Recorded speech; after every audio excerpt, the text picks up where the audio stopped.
Hello sir. আরে তুই? হ্যাঁ স্যার আমি। হ্যাঁ তুই? হ্যাঁ আমি। হ্যাঁ বলছি তুই। আমি আর অষ্টমী প্যান্ডেলে রাত, অঞ্জলি দিয়ে মেয়ে দেখবো, ক্যা বাত ক্যা বাত। Sorry sir, sorry. আচ্ছা আজ হঠাৎ পড়তে আসলি যে?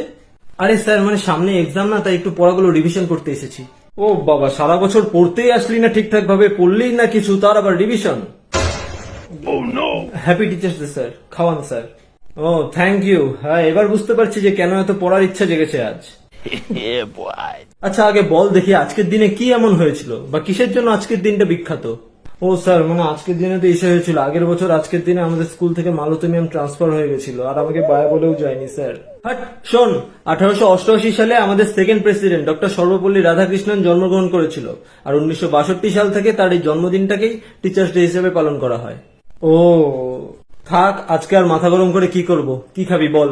স্যার আপনি যা খাওয়াবেন। তুই কি খাবি বল? যা খাওয়াবেন স্যার, এনিথিং। আরে বল কি খাবি? স্যার বিরিয়ানি আর চিকেন চাপ। বিরিয়ানি সে তো সবাই খাওয়ায়, একটু ডিফারেন্ট কিছু বল।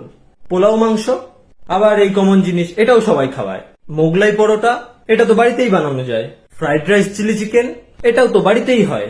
আমার বাড়িতে হয় না স্যার। আরে তুই অন্য কিছু বল। স্যার ফুচকা। এই না না, ফুচকার জলে আজকাল কি সব ড্রেনের জল মেশায়, ওটা খাওয়াবো তারপর তোর পেট খারাপ হবে, আমার দোষ হবে। স্যার মোমো। হ্যাঁ টিচার্স ডে তে এত কম দামি জিনিস খাওয়াই, তারপর রটিয়ে বেড়াবি যে স্যার এত কম দামি জিনিস খাওয়ায়। সিঙ্গারা মিষ্টি। দেখ সিঙ্গারা মিষ্টি খেয়ে কি পেট ভরবে? এক গ্লাস জলই দেন স্যার। তুই না ডিসাইডই করতে পারছিস না কি খাবি। ছাড়ুন স্যার, খাবো না, একটা ছবি তুলি আসুন। এই না না না, এই মনে কর ছবি টবি তুললি, তারপর ফেসবুক হোয়াটসঅ্যাপে পোস্ট করবি, সবাই দেখবে যে এই স্যারের কাছে এই ছেলে পড়ে আর ওর পড়াশোনার এরকম দশা, আমার কাছে আর স্টুডেন্টই আসবে না পড়ে। থাক থাক, দূর থাক, কিচ্ছু করতে হবে না স্যার।